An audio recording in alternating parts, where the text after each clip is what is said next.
So I want to show you a special little trick. Deck of cards here, and they can be shuffled by the spectator. And after we've mixed them on up, we ask them to cut off half the cards, and they can use, they're doing this, they can then take whichever pile they, or point to actually one pile we'll actually use for the trick. So let's say they point to this pile. Do you want to change your mind, or do you like the mind you have? And they go, I like the mind I have, I want this one. Okay, we'll set these cards aside for a little bit. They'll be the mysterious pack. Ooh. And what I'll also do is have a card selected. Okay, so let's say a card is selected right here. I'm not going to look at it. Okay, and the cards can be, you know what, you shuffle them up. They shuffle it on up. Okay, this is out of my hands, and they've mixed it on up. And I say, okay, shuffle these into these ones. And they shuffle these into these ones, those ones into those ones, whichever. And then they're shuffled on up like so. And now that all the cards are shuffled up, I'm going to, and it was all done by a spectator, be pretty impossible to find your card, yeah? They go, yeah. Well, I'm going to make an attempt at it. Let me see if I can do this. I'm not getting anything yet. Let me see.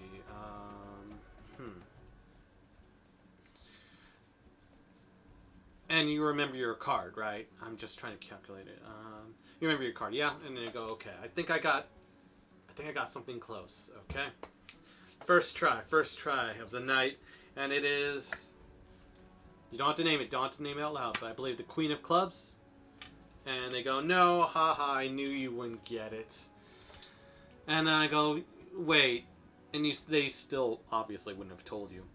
It was that Seven of Spades, wasn't it? And they go, ha? And I go, how did you know that?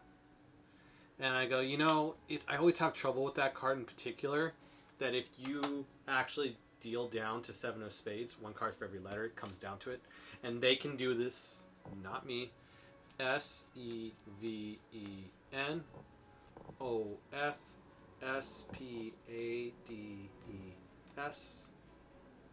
Oh, and it would be at the S right here.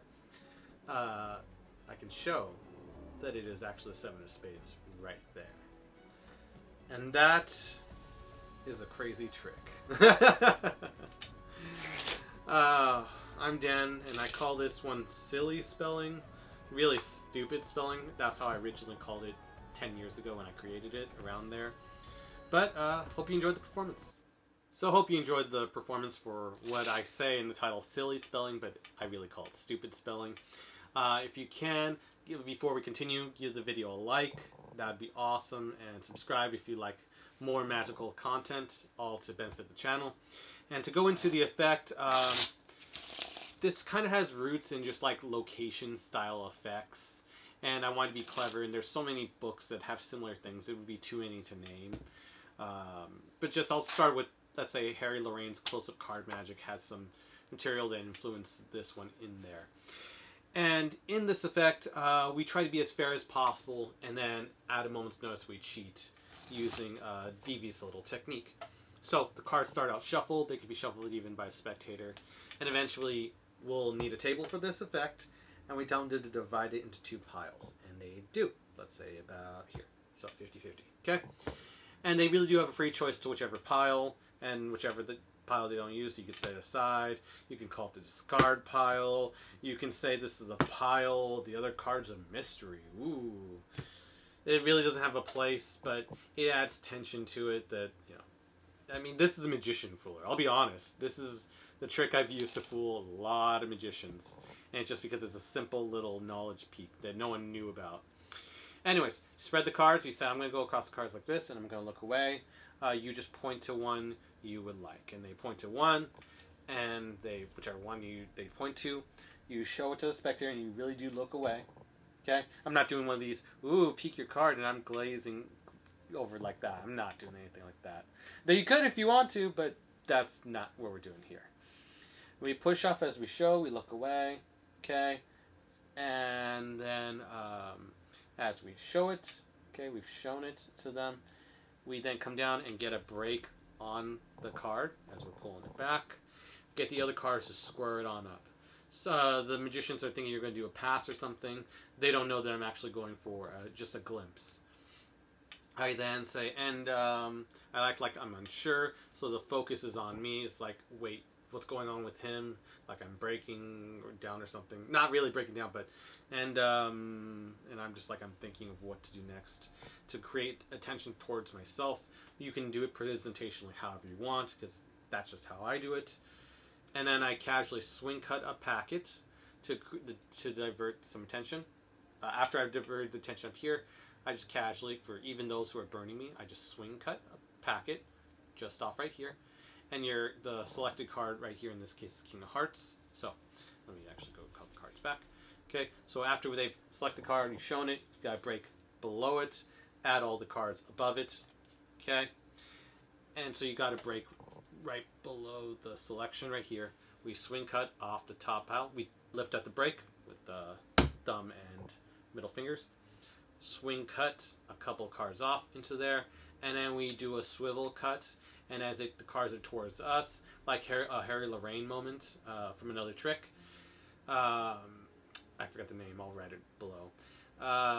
We swing cut the pile, if I remember, and then we're staring at the selection. Okay, that's ultimately what I'm saying. As we swing cut, swivel cut, and we're staring at the selection right in our face, right here, so we can get a peek at the card. So again, let's say they select a different card. Let's say it's this one. I really don't know what it is. Okay, and you know what? You could shuffle the cards as well. That's what we'll do, and shuffle them up. And I already know it's the 8 of clubs. That simple.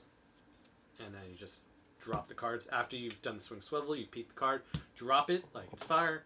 Okay, and you know what? You shuffle it. And so then they shuffle up like, oh wow, he's being really fair.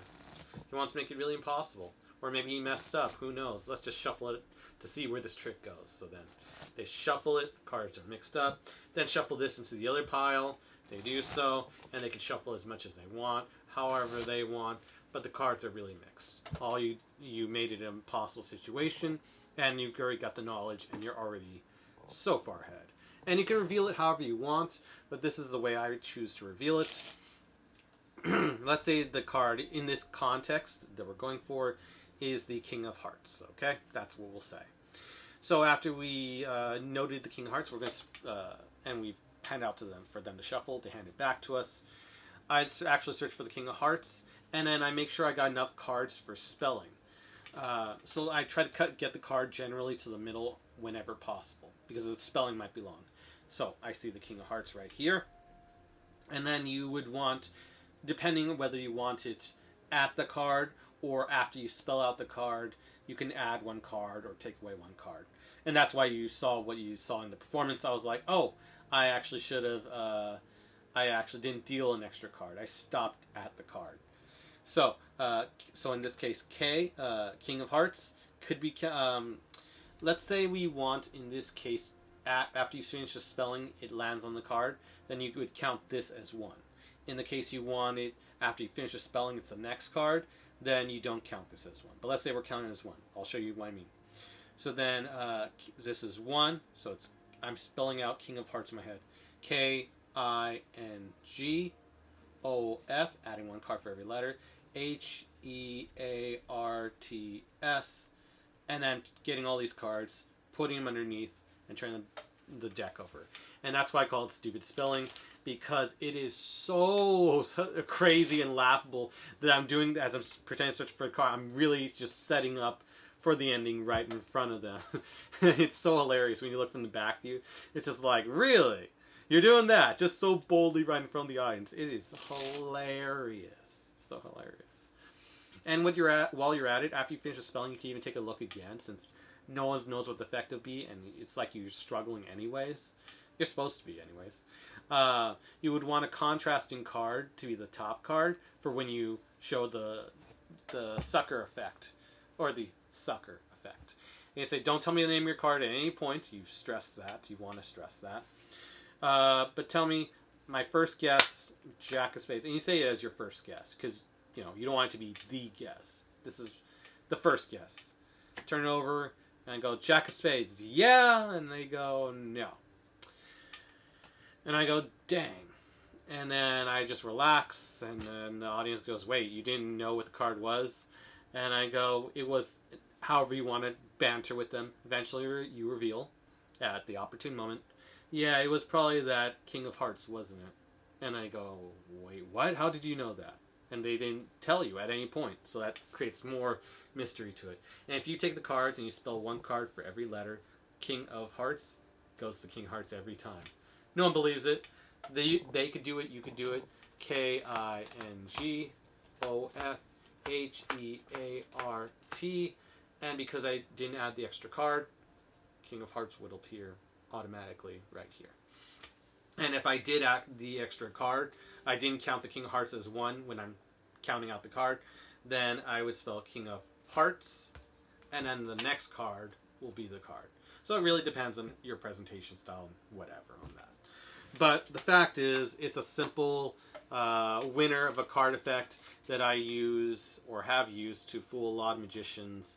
And by fooling a magician, you gain their respect and much more likelihood access to their secrets. So for like real card mechanics that are way beyond my skill level, but they only do the moves and I just want to get the inside look on them, it is so good to have a magician fooler. Just like this one or any of them. If you can get a magician open up and to like you, then you have a wealth of knowledge at your hands. Just like Vernon. Vernon did it to be able to learn his palming move when he's going over to check the time. That's another idea. So it's like a similar case. You don't have to like magician foolers, but you probably will use one at one point because you just need to throw off the critics. Anyways, with that said, hope you enjoyed this video. Again, if you can, leave a like, subscribe if you can, and if you haven't checked out this video or this video yet, definitely check them out, and I will see you in the next one.